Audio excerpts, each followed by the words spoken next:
What is going on, guys? Dustin here with another NASCAR Diecast review. Now, yes, last week I was a little pouty, and now this time I'm a little much more cheery. I'm not saying it in a British way. Anyway, today we're taking a look at, well, this is our back-to-back Kevin Harvick reviews. This is the Busch Light Fireworks Scheme. This is the from the Big Machine Hand Sanitizer 400 from Indianapolis Motor Speedway. Now I think this is going to be the last time that. Now this is our first and only time that we're ever going to review a Indy 500, Indy 400 or 500 win. Oh, Brickyard. I'm sorry, Indianapolis 500 is Indy cars. Brickyard 400 is is NASCAR. I get both mixed up either way, so I'm sorry, Anyway, it's from a Speedway Indianapolis. This was on July 5th, 2020. Now, how about that road course race that the Xfinity boys did the day before this? Don't forget, this was racing the full-fledged circuit. Now, there were a lot of storylines that actually did lead up to this race with the Big Machine Hand Sanitizer 400. One of them, the biggest story of that race was Jimmy Johnson tested positive for COVID-19, which actually sent him to the sideline and having Justin Allgaier from Junior Motorsports called up to replace him for that race. It was unknown how he got it from. I would be thinking his wife had it and all of a sudden it came down to him, but turns out he got it from a crew member and he had to step to the side. To be honest, that's kind of a bad way to go out. In your final start at Indianapolis is not show up because you got tested positive. And another one, this was actually one of the major ones during the Indy 500, Indy 400. Okay, I'm gonna stop saying the Brickyard 400 because Big Machine Hand Sanitizer 400 is way too much. Brickyard 400 or Indy 400 is what I'm gonna call it now. There was a I don't know how to say it, but there was a massive incident on pit road. Like, if you think about it, that pit road is very, very narrow. It's specifically designed for Indy cars, not these kind of cars. Which actually sent one of Ryan Blaney's pit crew members to the hospital. Anyway, I'll play the full video. Car fell off big time. He said he was in a four-wheel drift there. Oh, it's a huge wreck on pit road. We talked about how narrow it was, and look at this. They're piled up at the end of pit road. And look at this. The chaos back here. Corey LaJoie in the 32. Well, that was nuts. That's all I gotta say. Real nuts that had to happen. And then all of a sudden, the final laps was just amazing. Having Kevin Harvick, Denny Hamlin going at each other until Hamlin went up in the wall. I was like, he didn't touch him. He didn't nudge him. He just applied a little way too much pressure on him. Hard into the wall. Denny Hamlin from the lead slams into the wall. Again, we see a right side, right front failure, and Hamlin hard into the wall. Down here if you can. Catch your breath. Talk.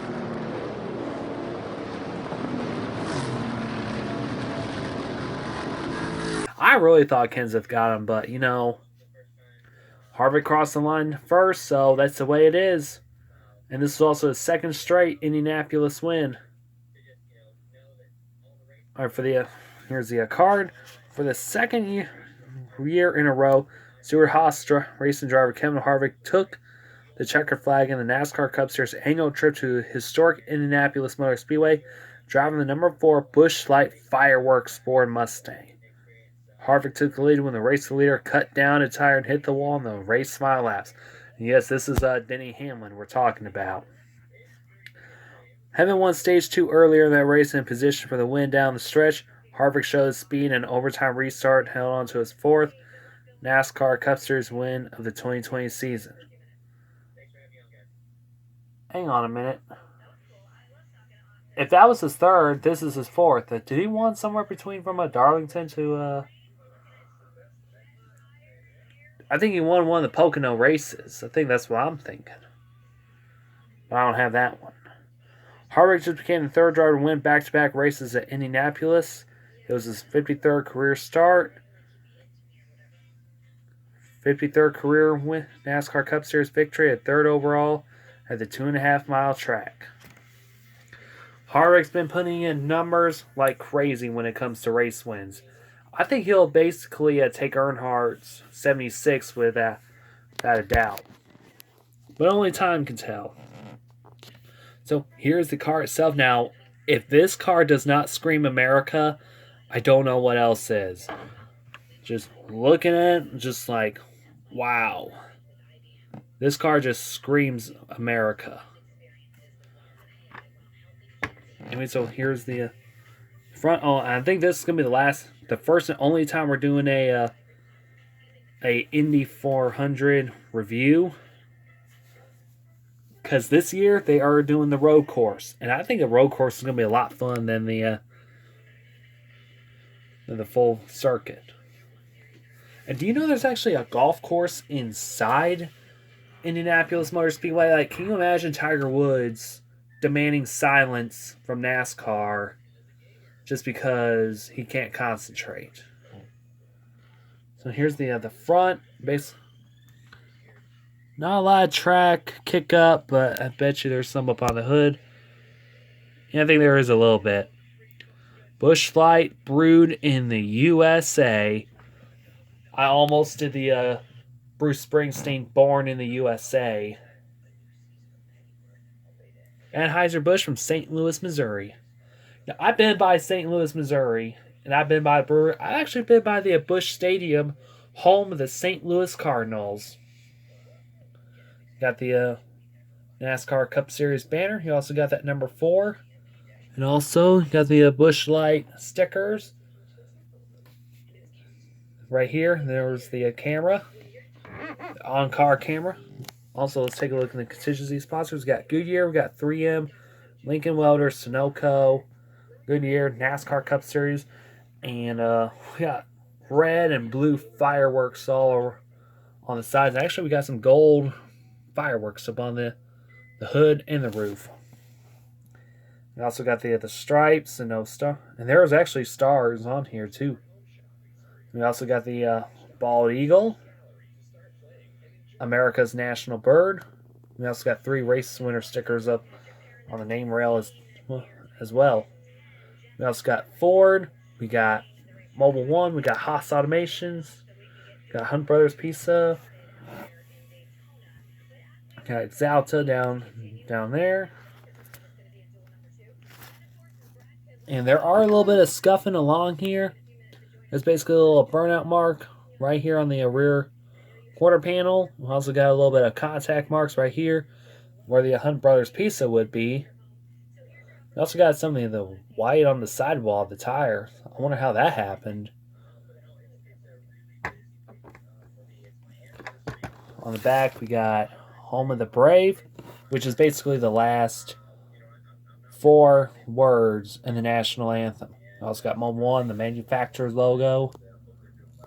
Manufacturing plate, excuse me. We also got Busch Light up on the Declan and Mobile One on the roof.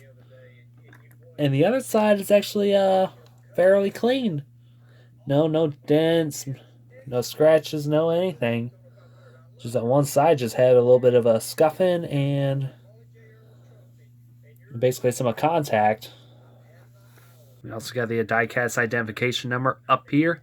Now, I don't know what is up with this, but every single time I, pre-order one of these, like, instantaneously after the win, I usually keep getting these, like, the further back ones instead of the, the 1, the 4, and the last one. But I don't know. Anyway, oops. Hope I didn't dent that car. Here's the chassis underneath, which is all molded chassis. Now, the reason why they cut back on The reason why these cost a little bit less, because they want to cut back on, the functions. Having the shocks, rear suspension, front suspension working, is because of cost. If they were done on that, price would be up just a little bit. Maybe about 64, 60, 70 bucks, something like that. Now, I think I had my screwdriver. Where'd it go? Oh, right back behind me. Yes, this is my little studio right here.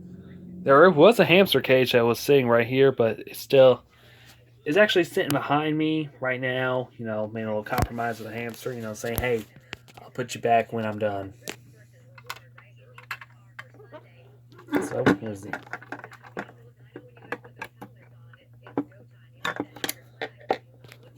As always, open the hood, open it up, and there's the engine. I think it's a little bit hard to see with this low lighting. So, there we go. A little much better, but not a lot.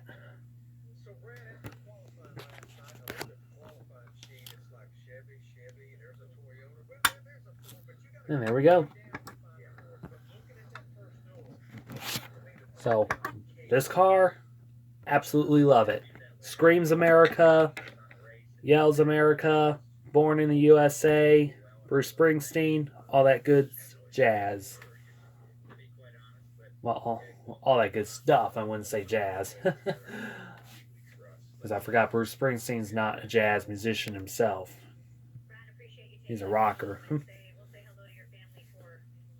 Anyway, poll question is, what's your favorite Bruce Springsteen song? So, here's my poll for the day. So, y'all like this review? Leave a comment, subscribe for more NASCAR Diecast reviews. I try to put these out the best way I can. So, anyway, my name's Dustin, and I will see you guys in another video.